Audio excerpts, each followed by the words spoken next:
Madame, Monsieur, bonsoir et bienvenue sur Al24 News. Heureuse de vous retrouver pour cette nouvelle édition. Voici les titres.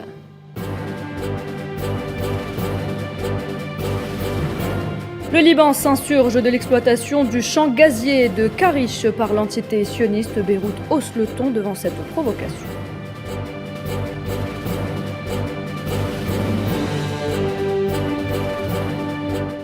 Les magistrats tunisiens en grève pour une semaine après le renvoi de 57 juges par le président Kais Saied.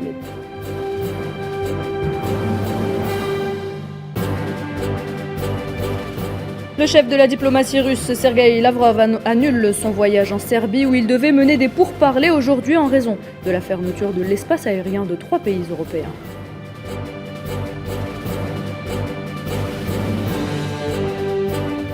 Et nous évoquerons également la deuxième journée des éliminatoires de la CAN 2023. L'équipe algérienne s'est envolée ce matin pour Dar es Salaam. Elle affrontera la Tanzanie mercredi.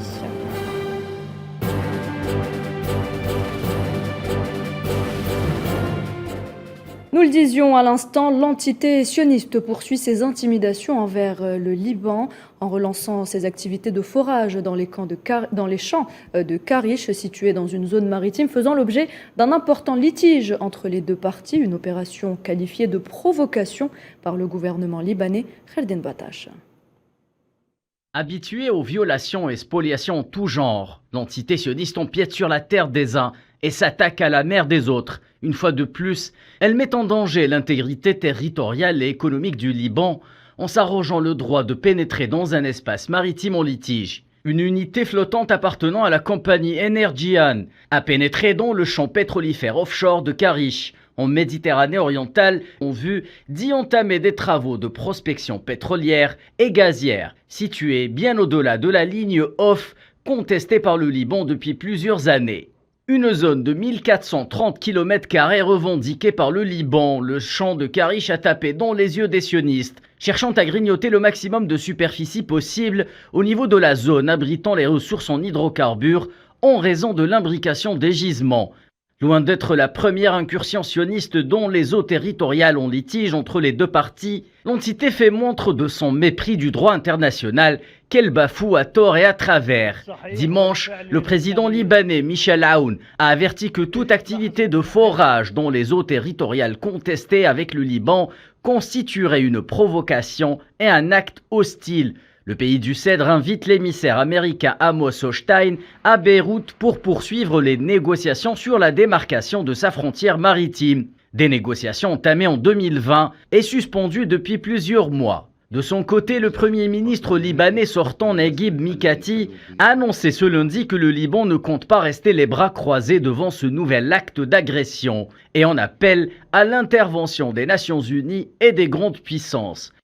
Dans la mesure où ni l'entité sioniste ni les médiateurs américains n'ont ratifié la convention de Montego Bay sur le droit international maritime, l'agresseur, adepte de la politique du passage en force, mobilise tout son arsenal industriel pour tenter de forcer l'exploitation du champ de Karish, au vu et au su du monde entier, face à un adversaire affaibli par les conséquences de sa crise économique. Peu avant l'interruption des négociations en mai 2021, le Liban réclamait près de 3000 m² sur l'ensemble de la zone faisant l'objet de contestations.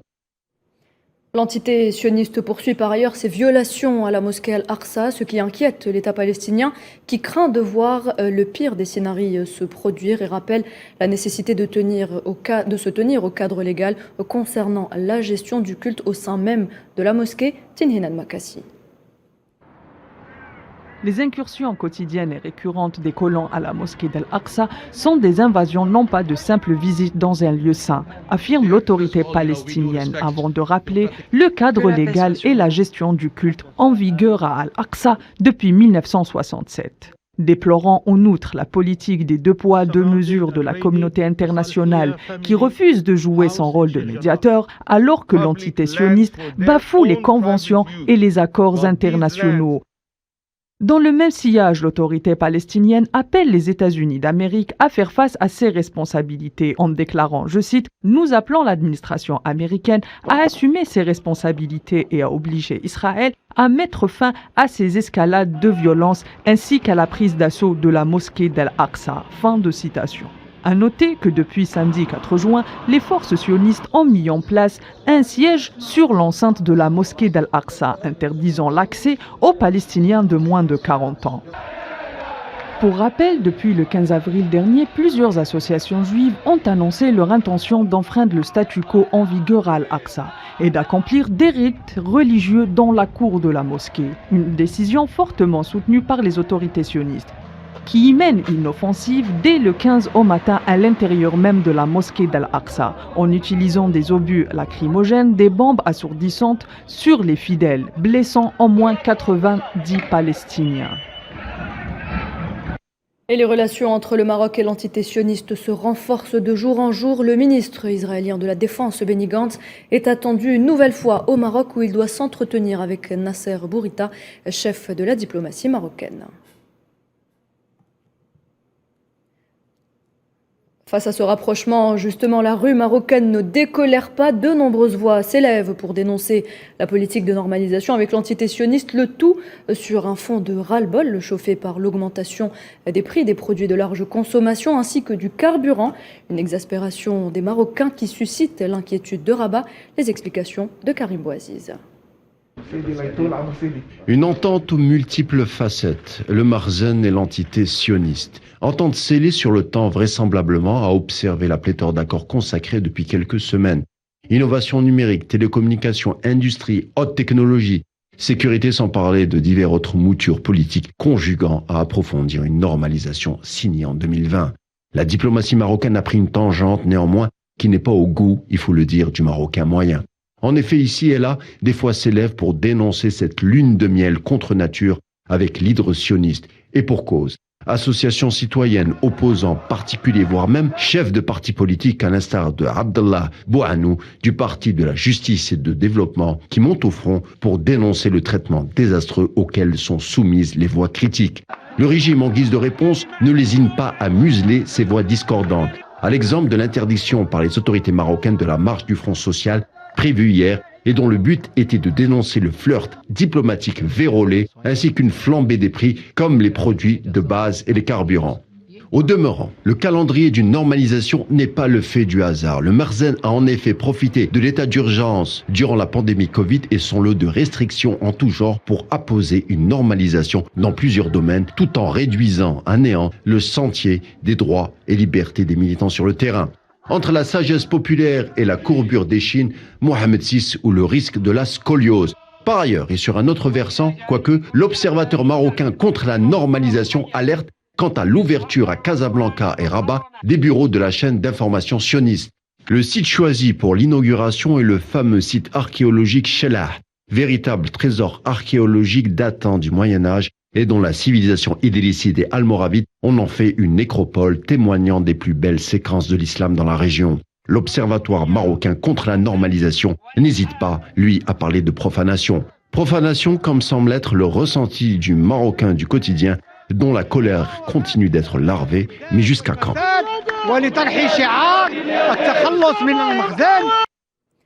Alger et Nouakchott renforcent leur coopération en matière d'énergie. Le ministre algérien de l'énergie et des mines, Mohamed Arkab, est en visite de travail de 2 jours en Mauritanie et il a été reçu aujourd'hui par le président mauritanien Mohamed Ould Cheikh El Ghazouani, à qui il a remis une lettre du président algérien Abdelmadjid Tebboune. Les visites entre les différents responsables politiques algériens et mauritaniens s'enchaînent depuis la venue du président El Ghazouani à Alger. Les dossiers s'enchaînent également. Et pour en parler, nous avons avec nous monsieur Abdelrahman Hadef. Bonsoir. Bonsoir. Alors vous êtes expert en développement économique. Selon vous, monsieur Hadef, quel est le réel niveau de coopération entre les deux partenaires algériens et mauritaniens ? Je pense qu'aujourd'hui, la coopération entre les deux pays est rentrée dans une nouvelle ère, et surtout après la visite du président mauritanien à Alger la dernière fois. Donc là, aujourd'hui, Je pense qu'on est bien parti pour élever ce niveau de coopération pour aller vers de nouvelles perspectives. Et là, je cite la déclaration du président de la République, M. Tebboune, lorsqu'il dit c'est de parvenir à un développement commun, durable, auquel nous aspirons. Donc aujourd'hui, je pense que les deux pays sont bien partis pour diversifier déjà leur coopération, et aujourd'hui avec cette visite du ministre de l'énergie et des mines, c'est un pas encore en plus pour aller vers des projets concrets. Aujourd'hui, on parle de développement du secteur énergétique et des hydrocarbures et de la pétrochimie avec les partenaires mauritaniens. Il y a aussi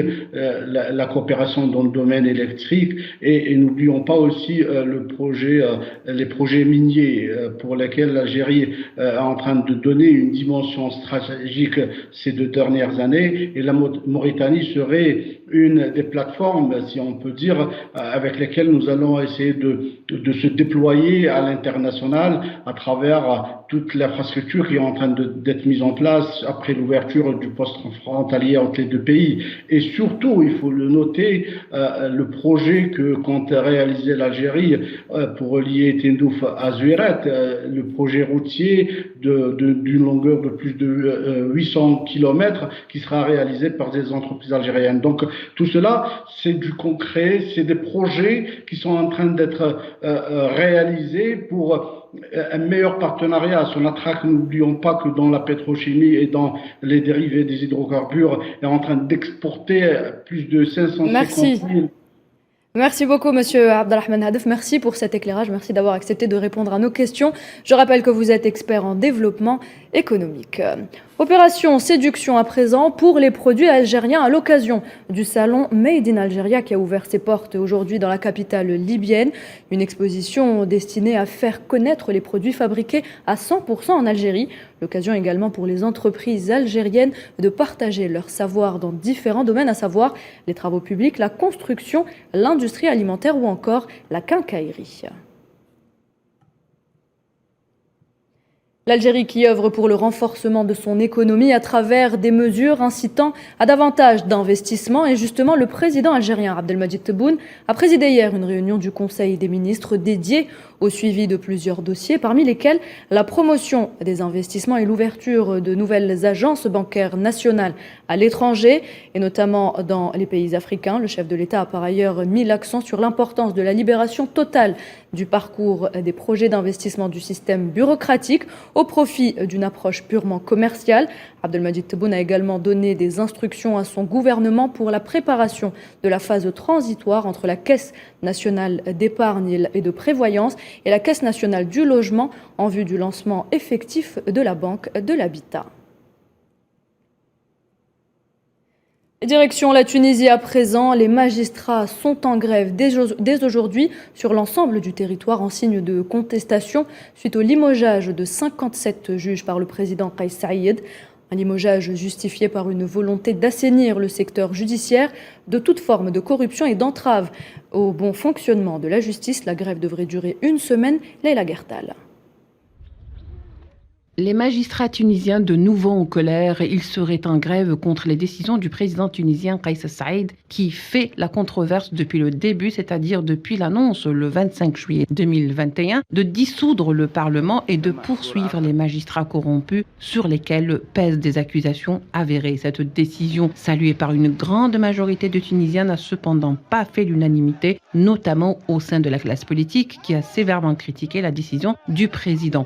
Une contestation qui a enflé au fil des mois pour regagner également la population civile qui, d'habitude, lui est acquise. Quoi qu'il en soit, le président Kais Saïed, que rien ne semble dissuader, encore moins ses détracteurs, maintient sa poignée de fer, fort jusque-là, du soutien de l'UGTT, l'une des principales puissances syndicales des travailleurs en Tunisie. l'encourageant à aller dans ces réformes, sauf que avec la difficulté à mettre ces réformes en place pour manque de fonds surtout, le temps a fait son travail, la patience des Tunisiens s'est usée, mais aussi leurs attentes. Le président s'est hélas mis sur le dos en quelque sorte une bonne partie de ses partisans et également le désengagement de l'UGTT, ce qui a permis à ses adversaires classiques, c'est-à-dire les magistrats, de rebondir. En limogeant les 57 juges accusés de corruption, le président n'a fait qu'envenimer la situation. Les magistrats ont lancé ainsi leur mouvement de protestation pour une semaine à dater d'aujourd'hui,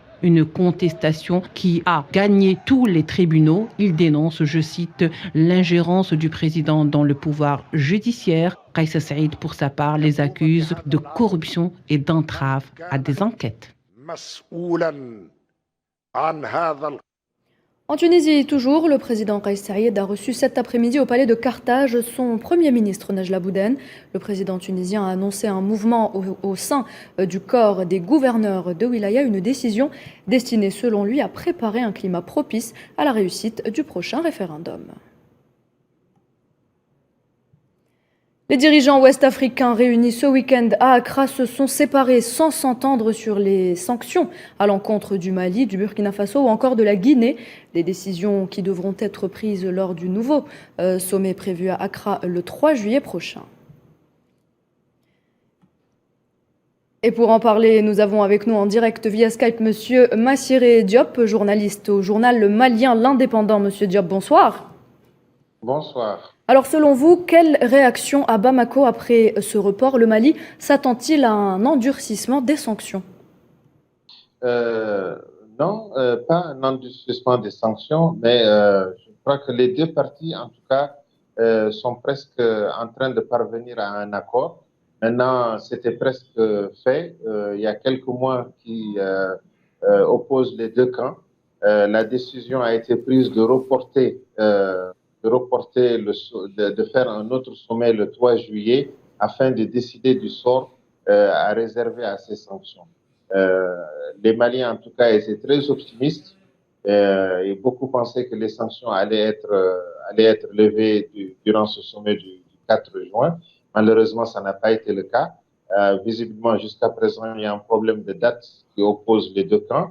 Le gouvernement malien propose 2 ans pour finir la transition avec des réformes, tandis que l'organisation sous-régionale établit un délai situé entre 16 et 18 mois. Merci beaucoup, Monsieur Massiré Diop. Merci d'avoir accepté de répondre à nos questions. Je rappelle que vous êtes journaliste au journal malien L'Indépendant.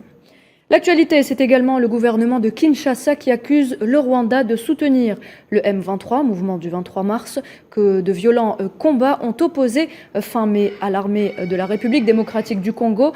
Malgré les démentis de Kigali, les autorités congolaises ont suspendu les vols de la compagnie rwandaise sur leur territoire et convoqué l'ambassadeur du Rwanda pour une mise en garde sévère. Et nous le disions en titre, le chef de la diplomatie russe annule son voyage en Serbie. Sergueï Lavrov devrait s'y rendre ce matin pour y mener des pourparlers, mais 3 pays européens, à savoir la Bulgarie, la Macédoine du Nord et le Monténégro, ont décidé de lui fermer leur espace aérien, une mesure jugée scandaleuse par le Kremlin. Bien sûr, l'inconcevable s'est produit. Et je comprends l'intérêt que vous portez à notre opinion face à ces mesures scandaleuses. C'était une privation d'un État souverain du droit de mener une politique étrangère. Et sur le terrain, la situation s'est aggravée ce lundi. L'armée ukrainienne à Severodonetsk, cette ville de l'Est ukrainien, est sous le feu intensif des forces russes au lendemain du déplacement sur le front du président ukrainien Volodymyr Zelensky. Soyez là, Kilal. Au 103e jour de l'invasion russe en Ukraine, les combats font rage dans l'est du pays. Après une contre-attaque qui a permis aux forces ukrainiennes de reprendre du terrain, la situation s'est aggravée et les bombardements se sont intensifiés sur Severodonetsk et sa ville voisine, Lysychansk. Le ministre britannique de la Défense Ben Wallace a annoncé ce lundi que des combats intenses se poursuivent à Severodonetsk et les forces russes continuent à pousser vers la ville de Sloviansk pour tenter d'encercler les forces ukrainiennes. Londres a également annoncé la livraison à Kiev de lance-roquettes d'une portée de 80 km, venant en complément des lance-roquettes promis la semaine dernière par Washington. De son côté, le président ukrainien Volodymyr Zelensky a annoncé ce lundi dans un message vidéo avoir rendu visite hier à ses troupes à Lysychansk. Zelensky a également annoncé s'être rendu à Zaporizhzhia dans le sud du pays où il a rencontré les habitants de Mariupol ayant réussi à fuir les bombardements russes. La prise de Séverdonetsk par les forces russes serait déterminante pour contrôler l'ensemble du bassin du Donbass, déjà tenu en partie par des séparatistes pro-russes depuis 2014. Dans la région de Kherson, les troupes russes continuent à tenir leur ligne défensive et à bombarder les positions ukrainiennes le long de l'axe sud du front. Nouvel épisode dans le scandale du Partygate au Royaume-Uni, affaibli par des mois de scandale sur les fêtes à Downing Street. Pendant le confinement, le Premier ministre britannique affronte ce soir un vote de défiance des députés de son parti, le Parti conservateur. Si Boris Johnson perd ce vote, une élection interne sera lancée pour désigner un nouveau leader du parti qui deviendra donc Premier ministre. S'il gagne, il ne pourra pas être visé par une autre motion de défiance pendant une année. Et le Conseil des gouverneurs de l'Agence internationale de l'énergie atomique s'est ouvert aujourd'hui à Vienne. Au menu, le dossier épineux du nucléaire iranien, un dossier qui a connu une asphyxie durant près de 4 ans, mais qui semble être sur la voie de la résurrection. Naïla Hamouda. Les négociateurs réunis à Vienne tentent d'aplanir les ultimes divergences pour parvenir à un accord sur le nucléaire iranien. Jusqu'à présent, les négociations étaient au point mort, mais les efforts visant à relancer les pourparlers pourraient aboutir à une solution. Les Européens veulent forcer l'Iran à respecter ses engagements. La rencontre se déroule avec le retour des tensions entre l'Iran et l'Agence internationale de l'énergie atomique sur fond de nouveaux rapports du directeur général de l'agence, Raphaël Grossi. Il a accusé l'Iran de masquer 3 sites d'enrichissement d'uranium, optimisant la fabrication d'une bombe atomique. Téhéran, de son côté, y voit plutôt une charge dénuée de fondement, visant davantage à augmenter la pression qu'à l'atténuer. L'Iran accuse l'AIEA d'ingérence politique, de partialité et de soumission aux dictationnistes et occidentaux. Les États-Unis ont quant à eux confirmé avoir préparé une résolution avec les Européens pour exhorter l'Iran à coopérer pleinement avec l'AIEA. Un accord devrait être annoncé d'ici vendredi, malgré les obstacles qui subsistent. L'accord en question est en fait celui de 2015 qui encadrait le programme nucléaire iranien en échange de la levée des sanctions. Un texte vidé de sa substance depuis la volte-face de Donald Trump. Et puis sachez que la Corée du Sud et les États-Unis ont tiré 8 missiles balistiques aujourd'hui. Cette salve de 10 minutes intervient au lendemain du tir par Pyongyang de 8 missiles balistiques à courte portée. Sport football, l'équipe nationale algérienne s'est envolée ce matin pour Dar es Salaam en Tanzanie en vue du prochain match comptant pour la 2e journée des éliminatoires de la Coupe d'Afrique des Nations 2023 prévue en Côte d'Ivoire. Mercredi 8 juin, les poulains de Jamal Belmadi affrontent l'équipe tanzanienne à 17h, le sélectionneur national qu'on écoute au micro de Mohamed Boualam.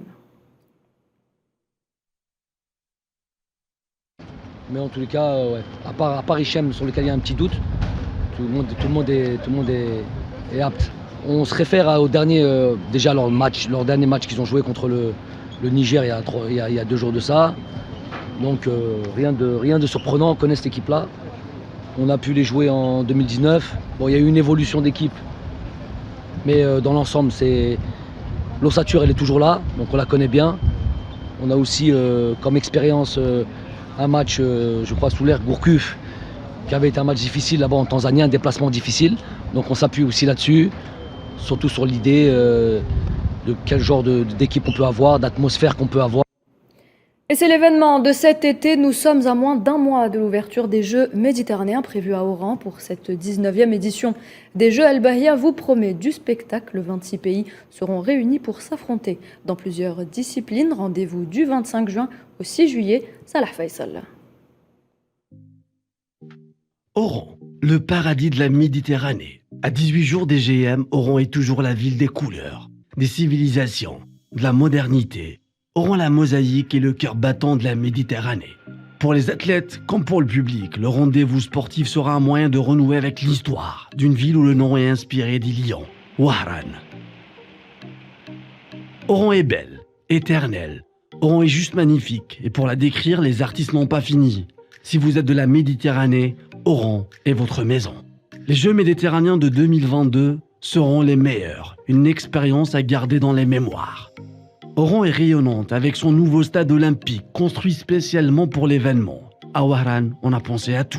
Chaque discipline aura un théâtre neuf. L'or à Oran est royal. La 19e édition promet beaucoup. Des infrastructures aux normes internationales, un village olympique, des hôtels, 26 pays et 24 disciplines. Wahran est un voyage dans le passé, une inspiration pour l'avenir, une détente pour le présent, la ville touristique, la splendeur architecturale et culturelle de la radieuse Oran.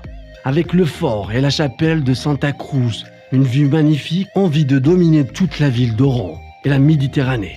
Le boulevard de la Hélène, le balcon sur la Méditerranée, le front de mer et la célèbre artère, les arènes d'Oran, Miramar, la rue de l'Arbi Ben Mehdi, la cathédrale d'Oran, le théâtre d'Oran, le palais d'El Bey.